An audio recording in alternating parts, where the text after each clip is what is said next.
dan ikutlah dia Rasulullah supaya kamu mendapat hidayah atau petunjuk. Sebanyak mana kita mengamalkan sunnah-sunnah Nabi Sallallahu Alaihi Wasallam, sebanyak pula nur hidayah akan masuk dalam hati kita. Tambah banyak amalan sunnah kita kerjakan, tambah banyak nur cahaya masuk dalam hati kita. Tambah banyak sunnah-sunnah kita tinggalkan, maka tambah gelap pula hati kita. Tatkala kita makan dari cara Rasulullah, makan pakai bismillah, selesai makan minum baca alhamdulillah, masuk rumah 10 salam, bangun tidur sebelum tidur baca doa sunnah Rasulullah, bangun tidur juga, masuk kamar juga, keluar kamar juga, keluar rumah juga, pergi kantor juga, pergi juga, kita ada doa pada Allah SWT, hidupkan sunnah Rasulullah, maka cahaya ada bersama kita, Allah bersama kita, Rasul bersama kita. Sebaliknya kalau tinggalkan sunnah-sunnah tersebut, kegelapan hati pun susah untuk menerima cahaya hidayah. Na'udzubillah. Kemudian kita hadirin adalah mujahadah.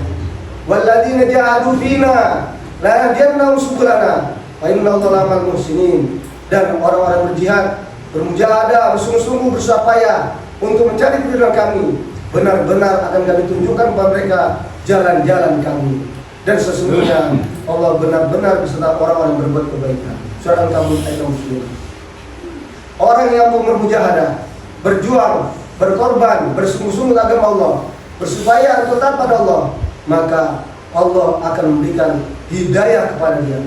Maka bersusah payah untuk agama ini memang bagian dari tujuan hidup kita ini. Maka bersusah payah untuk agama Islam kita ini memang merupakan bagian dari tujuan hidup kita ini. Maka disunahkan bagi orang sholat Jumat berangkat dari rumah pagi-pagi itu apa? Jumatan. Tapi bagi berangkat supaya ada mujahadah. Disunahkan berjalan kaki supaya mujahadah. Sholat sunnah paling tinggi naik adalah sholat sunnah pada malam, 24 rakaat di malam. Maka kita disuruh mujahadah bangun malam untuk supaya susah-susah itu agama Allah SWT. Maka dalam mujahadah ini ada hidayah. Maka dengan para ulama yang dicintai oleh Allah dari umat manusia ini bukan hanya amalannya, yang dicintai oleh Allah dari umat manusia ini bukan hanya amalannya, tetapi yang dicintai Allah itu adalah susah payahnya dalam amal agama.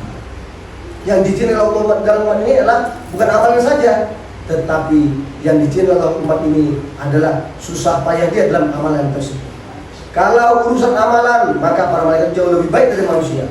Tetapi urusan mujahadah, malaikat tidak perlu mujahadah, tidak punya susah payah. Maka susah payah untuk agama ini memang disengaja, memang jadi tujuan. Nabi cerita ada orang yang rumahnya jauh dari masjid, dia ingin pindah dekat dengan masjid. Maka Nabi mengatakan, jangan, rumah kamu jangan